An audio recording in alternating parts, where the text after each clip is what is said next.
4টি জিনিস যদি তুমি অর্জন করতে পারো, আর দুনিয়াতে যা কিছু হারাও আফসোসের কিছুই নেই। 4টি জিনিস যদি পুরোপুরি তুমি অর্জন করে ফেলতে পারো, বাকি জিনিসগুলি হারিয়ে গেলেও সেখানে মন খারাপ করার কিছু নেই।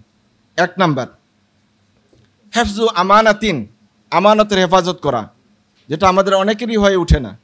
অনেক আল্লাহওয়ালা, বুজুর্গ, জুব্বাওয়ালা, টুপিওয়ালা মানুষেরাও আমানত রক্ষা করে না।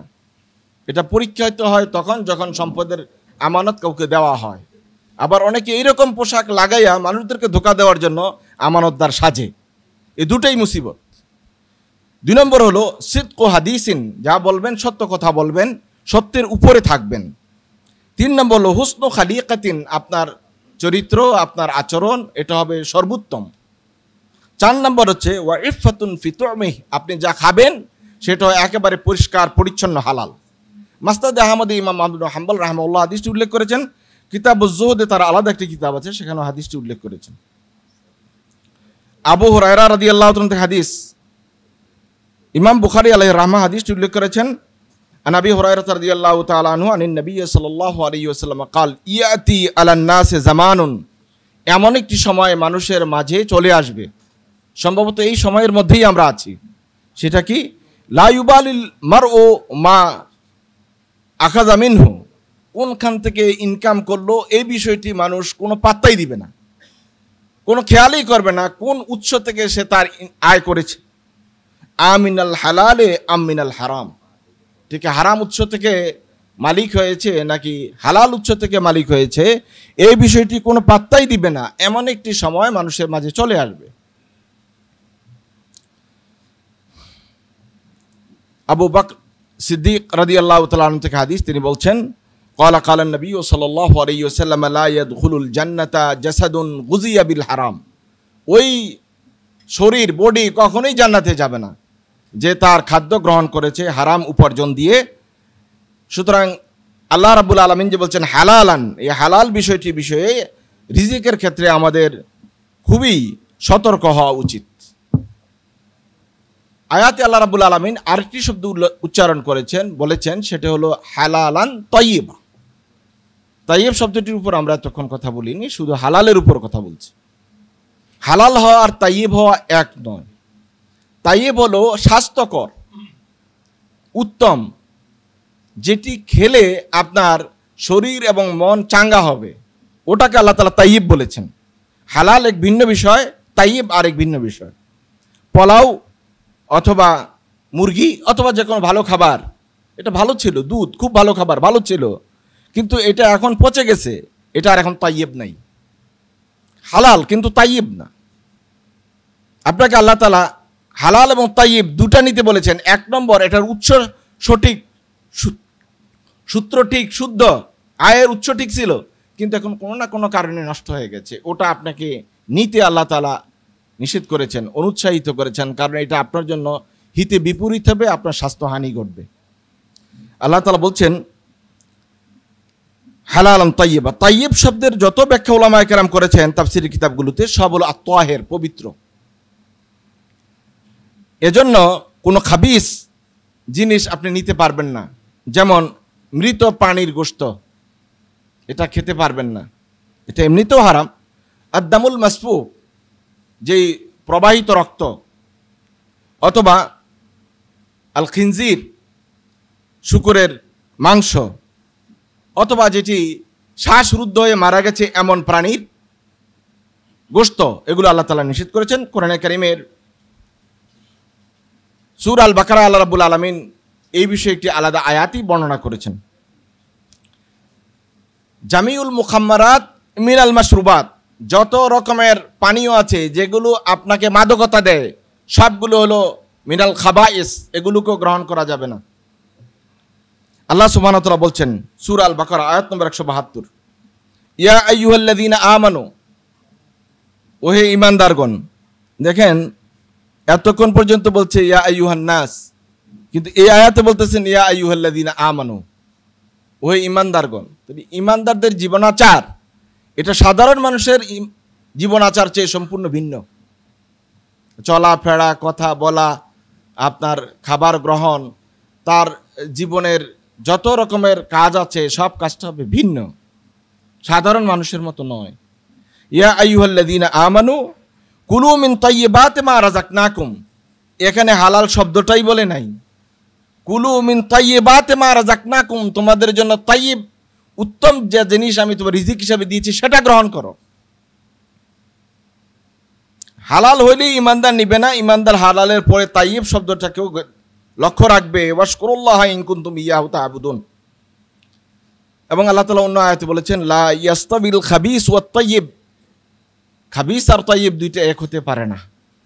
খাবিস জিনিস এটা ইমানদারদের রুচিটাই এত উন্নত যে তাই খাবিসের দিকে তার নজর পড়ার কোনো সুযোগই নেই। সে যেটা নিবে সেটা তাইয়্যিব নিবে। আবু হুরায়রা রাদিয়াল্লাহু তাআলা হাদিস, এটা আপনারা সবাই জানেন, হাদিস মুসলিম শরীফে রাসূলুল্লাহ সাল্লাল্লাহু আলাইহি ওয়াসাল্লাম বলেন ইয়া আইয়ুহান নাস ইন্নাল্লাহা তাইয়্যিবুন লা ইয়াকবিলু ইল্লা তাইয়্যিবান। এ মানুষেরা, আল্লাহ সুবহানাহু ওয়া তাআলা নিজে তাইয়্যিব, আর তাইয়্যিব ছাড়া, তাহের ছাড়া তিনি কিছু নেন না। ওয়া ইন্নাল্লাহা আমারাল মুমিনিনা বিমা আমারা বিহিল মুরসালিন। এটা একটি গুরুত্বপূর্ণ হাদিস এজন্য যে ইমানদারের জীবনাচার হবে সম্পূর্ণ নবীদের মতো, রাসূলদের মতো। ইমানদারদের চলাফেরা, খাওয়া দাওয়া, কথা বলা পুরোটাই হবে নবীদের মতো। এটা আল্লাহ রাসূল বলছেন। আল্লাহ তাআলা বলেন, হে মানুষেরা, ইন্নাল্লাহা তাইয়্যিবুন লা ইয়াকবিলু ইল্লা তাইয়্যিবান ওয়া আন্নাল্লাহা আমারাল মুমিনিনা বিমা আমারা বিহিল মুরসালিন। মুরসালিনদেরকে, নবীদেরকে আল্লাহ সুবহানাহু ওয়া তাআলা যা যা করতে বলেছেন এগুলি ইমানদারদেরকে আল্লাহ রাব্বুল আলামিন করতে বলেছেন। যেমন আল্লাহ তাআলা বলছেন ইয়া আইয়ুহার রুসুলু কুলু মিনাত তাইয়্যিবাত। দেখেন আল্লাহ তাআলা বলছেন ইয়া আইয়ুহার রুসুলু কুলু মিনাত তাইয়্যিবাত, হে রাসূলেরা তোমরা কিন্তু তাইয়্যিব জিনিসকে গ্রহণ করিও। ওয়া আমালু সালিহান ইন্নী বিমা তা'মালুনা আলিম। সূরা আল মুমিনুন আয়াত নম্বর 51। এখানে আল্লাহ তাআলা এই ডিরেকশনটা দিলেন মুরসালিনদের জন্য, নবীদের জন্য, রাসূলদের জন্য।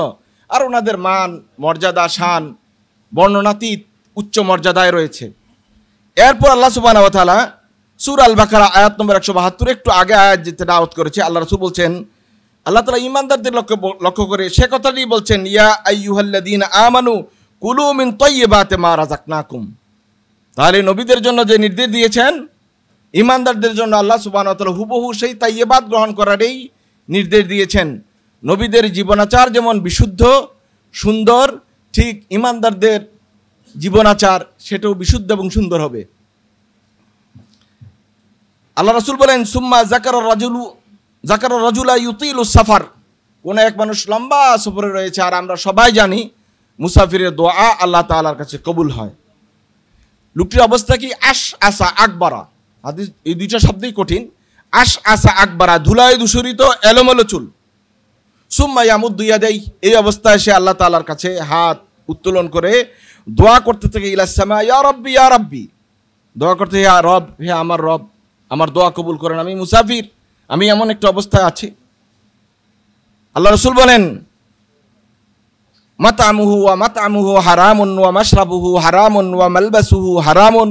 সে যা গায়ে দিয়েছে সেটা হারাম পোশাক, যেটা পান করেছে সেটা হারাম পানীয়, সে যা খেয়েছে সেটাও হারাম। ওয়া গুজিয়া বিল হারামে, এবং হারাম খাদ্য সে গ্রহণ করেছে। ফাআন্না ইউস্তাজাবুদ দাওয়া, তাহলে তার দোয়া আল্লাহ রাব্বুল আলামিন কিভাবে কবুল করবেন?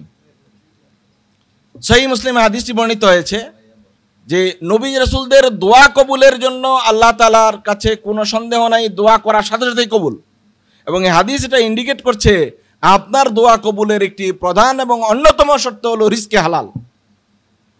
আল্লাহ রাসূল সাল্লাল্লাহু আলাইহি ওয়াসাল্লাম বলছেন, এটা নবীদেরকে যা নির্দেশ দেওয়া হয়েছে আপনাকে আমাকেও সে নির্দেশ দেওয়া হয়েছে। সুতরাং এই বিষয়টি আমাদেরকে খেয়াল করা উচিত, আমরা যেন যা খাবার গ্রহণ করি এটা হালাল এবং তাইয়্যিব হয়।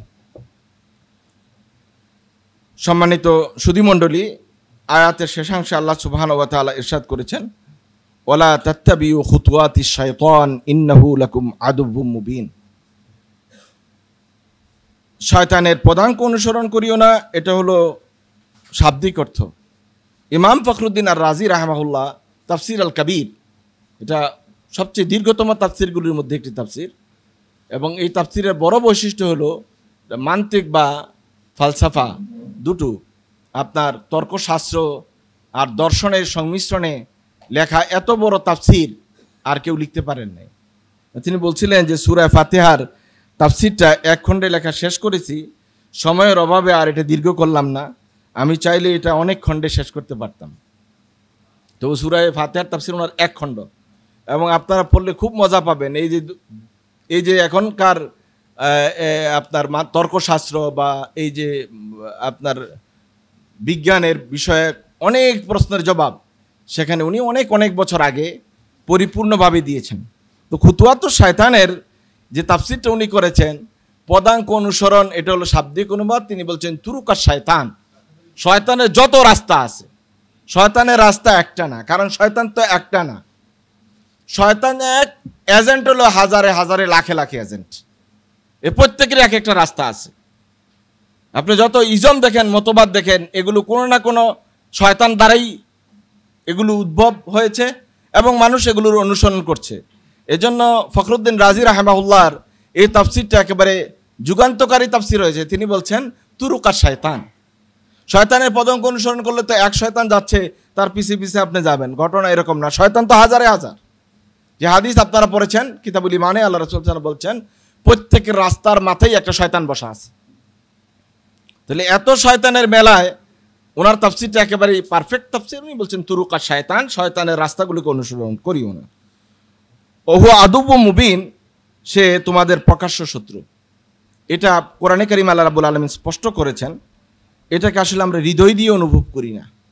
আদুব্বু মুবিন, প্রকাশ্য শত্রু, এটা জানার পর কেউ কিন্তু শয়তানের অনুসরণ করার কথা না। আপনি যদি জানেন যে আপনার গ্রামে, আপনার বাড়িতে, আপনার আশেপাশে কোনো একটা লোক সব সময় আপনার শত্রুতা করে এবং এই শত্রুতা কোনো রাগ ডাক নাই, ওই লোকটা যদি একটু ভালো পরামর্শ দেয়, আমরা কি নিব?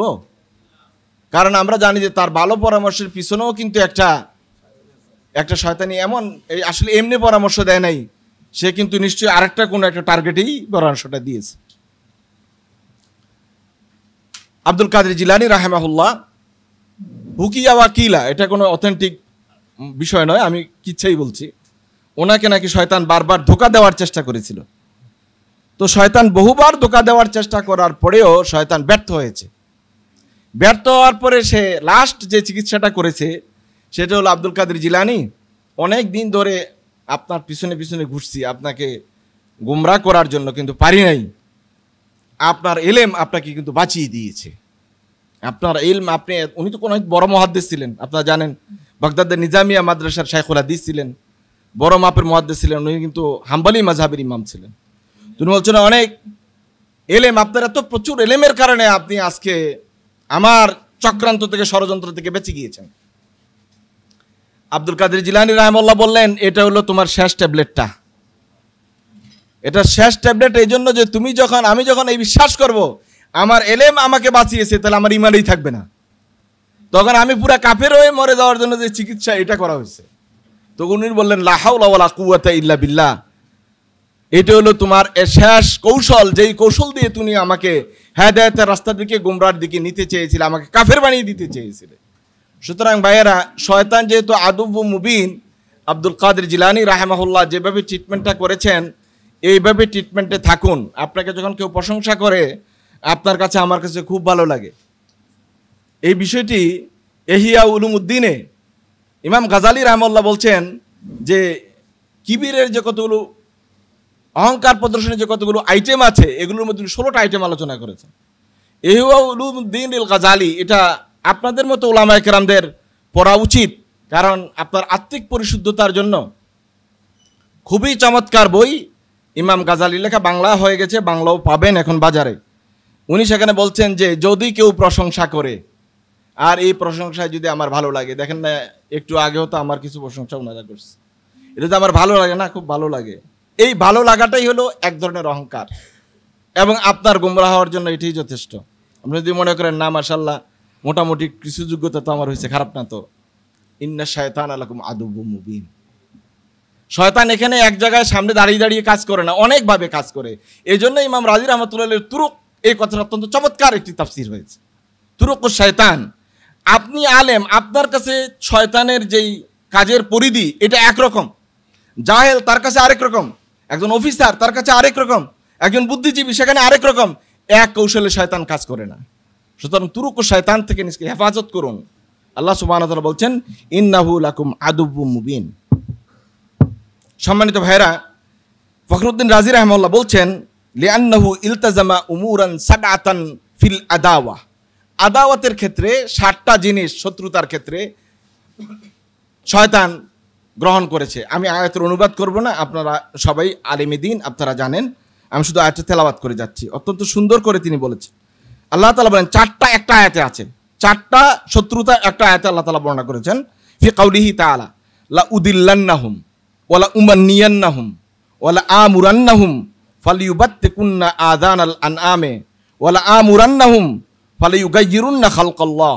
এই আয়াতে 4টা পদ্ধতি বর্ণনা করেছে, শত্রুতার 4টা। আর 3টা বর্ণনা করা হয়েছে আরেকটি আয়াতে। আল্লাহ তাআলা বলছেন লা আকুদান্না লাহুম সিরাতাকাল মুস্তাকিম সুম্মা লা আতিয়ান্নাহুম মিন বাইনি আইদিহিম ওয়া মিন খালফিহিম ওয়া আন আইমানিহিম ওয়া আন শামাইলিহিম ওয়া লা তাজিদু আকসারাহুম শাকিরিন। এই 7টি শত্রুতার কথা সরাসরি সে নিজে ঘোষণা দিছে, এই 7টি শত্রুতা আমি করেই যাব, এখানে আমি কোনো ছাড় দেব না। সুতরাং উলামায়ে কেরাম, সাধারণ মানুষ সবার জন্যই এই বিষয়টি একটি গুরুত্বপূর্ণ বিষয়, যেন আমরা শয়তানের প্রবঞ্চনা থেকে নিজকে বাঁচিয়ে রাখতে পারি। আর 2টো আয়াত আমাদের সামনে আছে, ওগুলোর শুধু সরল অনুবাদ আর কিছু কথা বলেই আমরা আমাদের আলোচনা শেষ করব। আল্লাহ রাব্বুল আলামিন ইরশাদ করেন ইন্নামা ইয়ামুরুকুম বিসসুই ওয়াল ফাহশা। শয়তানের কাজ হলো সে তোমাদেরকে নিকৃষ্ট কাজ, খারাপ কাজ, অপরাধের কাজ এবং নির্লজ্জ, বেহায়াপনা, অশ্লীলতা, বেরেল্লাপনার কাজকে উৎসাহিত করতে সে নির্দেশিকা দান করে, নির্দেশ দেয়। এইসব কাজ করার জন্য কোন কোন নিয়ম পদ্ধতি অবলম্বন করলে কাজটা শতভাগ সাফল্য অর্জিত হবে, এটাও কিন্তু শয়তান শিখিয়ে দেয়। শুধু শুধু এগুলিকে মানে মার্কেটিং করে এরকম না, এটা বাজারজাত করার জন্য, এটা মার্কেটিং করার জন্য, এটা একটা লেভেলে চলে যাওয়ার জন্য, এটা জনপ্রিয় করার জন্য যেই যেই কৌশল দরকার ওই কৌশলও সে মানুষদেরকে শিখিয়ে দেয়। এই জন্য দেখবেন যে আপনারা গত সময়টুকুতে দেখেছেন কোন কৌশলের পর কোন কৌশল অবলম্বন করলে জনগণ একটা আগের কথাটা ভুলে যাবে, নতুন করে আরেকটা কথা ধরা যাবে। এই টেকনিকটা কি আপনারা গত সময়টুকুতে দেখেছেন? এটাই তার কাজ। সে এমন কৌশল করে যেই কৌশলে আপনি আগেরটা ভুলে যাবেন, নতুন করে আরেকটা স্টার্ট হয়ে যাবে। এই শয়তান এইভাবে একটা লাইন দিয়ে রাখে, যাতে করে গাইডলাইন দিয়ে রাখে, যাতে করে আপনি সঠিক সত্যের উপরে আসতে না পারেন। ওয়ান তাকুলু আলাল্লাহি মা লা তা'লামুন। আল্লাহ তাআলার উপরে এমন সব ইলজাম লাগিয়ে দেওয়া যেগুলো তোমরা জানো না, আর ওই কৌশলগুলো তৈরি করে দেয় শয়তান। যেমন নাস্তিকরা যে এমন এমন কিছু প্রশ্ন করে, যে প্রশ্নগুলোর উত্তর দেওয়া অনেক সময় আমাদের জন্য হিমশিম খেতে হয়। এর মূল কারণ হলো এই প্রশ্নগুলো তারা তৈরি করে না, প্রশ্নগুলো তৈরি করার, সেটিং করার, মডারেশন করার এগুলো আলাদা লোক আছে। এগুলো শয়তান ওদেরকে ঠিক মতোই গাইডলাইন দিয়ে দেয়। আল্লাহ সুবহানাহু ওয়া তাআলা পরবর্তী আয়াতে ইরশাদ করেছেন ওয়াইজা কিলা লাহুম ইত্তাবিউ, যখন ওদেরকে বলা হয় তোমরা অনুসরণ করো মা আনজালাল্লাহ, যা আল্লাহ তাআলা তোমাদের উপর নাজিল করেছেন, কালু বাল নাত্তাবিউ মা আলফাইনা আলাইহি আবাআনা, তখন ওরা বলে যে আমরা ওটারই অনুসরণ করব যা যে অবস্থায় আমরা আমাদের পিতৃপুরুষদেরকে পেয়েছি। ওয়ালাউ কানা আবাউহুম লা ইয়াকিলুনা শাইয়্যান ওয়া লা ইয়াহতাদুন। সম্মানিত ভাইরা, এই পিতৃপুরুষদের অনুসরণ করা ভালো কাজে, নেক কাজে খুবই ভালো কাজ। আমার বাবা, আপনার বাবা নামাজ পড়তেন, হজ আদায় করেছেন, বিভিন্ন রকমের নফল সাদাকা করেছেন, এগুলো আমরা অনুসরণ করি, কোরআনেও আছে, হাদিসও আছে, এগুলো ভালো কাজ। কিন্তু পিতৃপুরুষরা কোনো বেদাতি কাজ করে গেছে, ওই বেদাতি কাজকে, দিন বিরুদ্ধ কাজ করে গেছে, ওইটাকে হালাল করার জন্য ওনাদের উদ্ধৃতি দেওয়া, এটা হলো এই আয়াতের মেসদাক। এই আয়াত বলছে ওরকম কোনো কাজে হাততালি দেওয়া যাবে না, ওরকম কোনো কাজে উৎসাহিত হওয়া যাবে না, বলা যাবে না যে আমার পিতারা করে গেছেন। যদিও আল্লাহ তাআলা বলছেন লা ইয়াকিলুনা শাইয়্যান ওয়া লা ইয়াহতাদুন, তারা বুঝতো না, হেদায়েতের উপর ছিল না। কিন্তু আমরা যখন এখন বলে ওনারা তো অনেক বড় আল্লাহর ওলি ছিলেন, হ্যাঁ আল্লাহর ওলি ছিলেন, এই ব্যাপারে আমাদেরও কোনো কথা নাই। কিন্তু আমাদের কথা এইটাই, আল্লাহ যেটা বলছেন লা ইয়াকিলুনা শাইয়্যান ওয়া লা ইয়াহতাদুন। ওলি ছিলেন, বুঝতেন না, ওলি ছিলেন, হেদায়েতের উপর ছিলেন না। হেদায়েত হওয়া আর ওলি হওয়া তো এক না। ওলি তো সংজ্ঞাটা আপনি তৈরি করেছেন, আল্লাহর সংজ্ঞা তো আপনি বেলায়েত থেকে মূল্যায়ন করেন নাই। আল্লাহ তাআলা যে সংজ্ঞা দিয়েছেন ওই সংজ্ঞায় মূল্যায়ন করলে দেখবেন ওলির সংখ্যা জিরোতে চলে আসবে। খুব একটা অলি খুঁজে পাওয়া যাবে না। এটা এমন একটা ডিগ্রি, অলি হওয়া বা পীর হওয়া বা শায়েখ হওয়ার বড় সুবিধা হলো এটা কোনো ইউনিভার্সিটি থেকে এই ডিগ্রি নেওয়া লাগে না, দাবি করলেই হয় সাহস করে। আপনি যদি সাহস করে দাবি করতে পারেন যে আমি উমুক, বাস। আর যদি কিছু আপনার প্রচারক থাকে তাহলে কয়েক বছরের মাথায় আপনি একেবারে কামেল মোকাম্মেল, নিজে তো কামেলে আরেকজনকে কামেল করে দিতে পারবেন, কোনো সমস্যা নাই। কারণ এটাকে টেস্ট করার মতো কোনো মেশিন, কোনো ব্যবস্থাপনা কিছু তো নাই, কোনো ডিগ্রি নাই, কোনো যন্ত্র নাই, বাস আপনি বলে দিলেই সাহস করে দাবিটা করতে পারলেই হলো। আল্লাহ সুবহানাহু ওয়া তাআলা কিন্তু এই ধরনের পিতামাতার অনুসরণ করতে বলেন নাই, বলেছেন যারা হেদায়েতের উপর ছিলেন, হকের উপরে ছিলেন, আমার আসলাফি উম্মাহ, সাহাবায়ে কেরাম, তাবিন, তাবে তাবিন, আইম্মে মুজতাহিদিন, আইম্মে মাযাহিব, এদেরকে অনুসরণ করুন যাদের জীবনটি ছিল কোরআন এবং সুন্নাহর আলোকে রঙিন। ওদেরকে নয় যারা স্বার্থবাদী মানুষ হয়ে বিভিন্ন দল উপদল সৃষ্টি করে ফেরকা তৈরি করে মানুষদেরকে গোমরাহির দিকে ডেকেছে, তাদেরকে অনুসরণ করতে আল্লাহ রাব্বুল আলামিন কোরআনে কারিমে অনেক আয়াতই নিষেধ করেছেন। আমার আলোচনার শেষের দিকে আমরা চলে এসেছি। এই আয়াতগুলো থেকে আমরা কি শিক্ষা পেলাম? 1 নম্বর, আসলু শাইই আল ইবাহা। এটা হলো ফিকহ কিতাবের একটি বড় একটা উসুল, যে মূল প্রত্যেকটি জিনিস মূলে হালাল, প্রত্যেকটি জিনিস মূলেই হালাল, আর এগুলো হারাম হওয়ার জন্য নস লাগবে, দলিল লাগবে। সুতরাং কোনো জিনিসকে হারাম বলে দেওয়ার জন্য আমাকে একটা দলিল লাগবে, দলিল ছাড়া কথা হালাল হারাম বলা যাবে না। 2 নম্বর বিষয় হলো ওজুবু তালবিল হালালে ওয়াল ইকতিসারে আলাল আইশ। আপনি হালাল রিজিকের সন্ধান করা আপনার জন্য, আমার জন্য ওয়াজিব, এবং আপনার জীবনাচারটাকে ইকতিসার করা, ছোট করা, এই বিলাসবহুল জীবনযাপন না করা। কারণ বিলাসবহুল জীবনযাপন মানেই হলো অবৈধ পয়সা উপার্জন করা। বিলাসিতা করতে হলে তো আপনাকে টাকা লাগবে, টাকা তো আপনি বৈধ পন্থায় পাবেন না, তখন আপনি অবৈধ পন্থায় টাকা ইনকামে শুরু করবেন। 3 নম্বর বিষয় হলো হালাল ওটাই যেটি আল্লাহ রাব্বুল আলামিন হালাল বলেছেন, হারাম ওটাই যেটা আল্লাহ তাআলা হারাম বলেছেন। হালাল হারামের সংজ্ঞাটা হলো আল্লাহর কাছে, নিজের থেকে বানিয়ে কোনোটাকে হালাল কোনোটাকে হারাম এটা করা যাবে না। আর এটি আকল দ্বারাও মূল্যায়িত হবে না, আমার আকল এটাকে হালাল বলে এই জন্য হালাল, এরকম নয়। যেমন আল্লাহ তাআলা বলছেন আহাল্লাল্লাহুল বাইয়া ওয়া হারামার রিবা, আল্লাহ তাআলা সুদকে হারাম করেছেন, কিন্তু একদল বলেছে কি ইন্নামাল বাইউ মিসলুর রিবা। ইন্নামাল বাইউ মিসলুর রিবা যারা বলেছে তারা কিসের অনুসরণ করেছে? আকলের। সুতরাং আকল দিয়ে হালাল হারামকে মূল্যায়ন করা যাবে না। তো 4 নম্বর, হুরমাতু ইত্তিবাই মাসালিকি শাইতান মিনাল জিন্নি ওয়াল ইনস। শয়তানের কোনো রাস্তা অনুসরণ করা যাবে না, চাই শয়তান জিন হোক অথবা মানুষ হোক। 5 নম্বর হলো আল ইবতিআদু আন সুইল আমালি ওয়াল ফুহশ। সকল রকমের অপরাধ কর্ম এবং অশ্লীল কাজ থেকে নিজকে বিরত রাখতে হবে। 6 নম্বর হলো হুরমাতু তাকলিদিল আমা। অন্ধ তাকলিদ করা, অনুসরণ করা থেকে নিজকে বিরত রাখতে হবে। 7 নম্বর হলো আহলি ইলম যারা উলামায়ে কেরাম তাদের অনুসরণ করা জায়েজ, এবং তাদের ওইসব কথা যা কারণ কোরআন সুন্নাহ অনুযায়ী সত্য সঠিক সেগুলো অনুসরণ করতে কোনো বাধা নেই। আল্লাহ সুবহানাহু ওয়া তাআলা আমাদেরকে বুঝার আমল করার তৌফিক দান করুক। আমিন। ওয়া আখিরু দাওয়ানা আনিল হামদুলিল্লাহি রাব্বিল আলামিন ওয়া মা তৌফিক ইল্লা বিল্লাহ। আসসালামু আলাইকুম ওয়া রাহমাতুল্লাহি ওয়া বারাকাতুহু।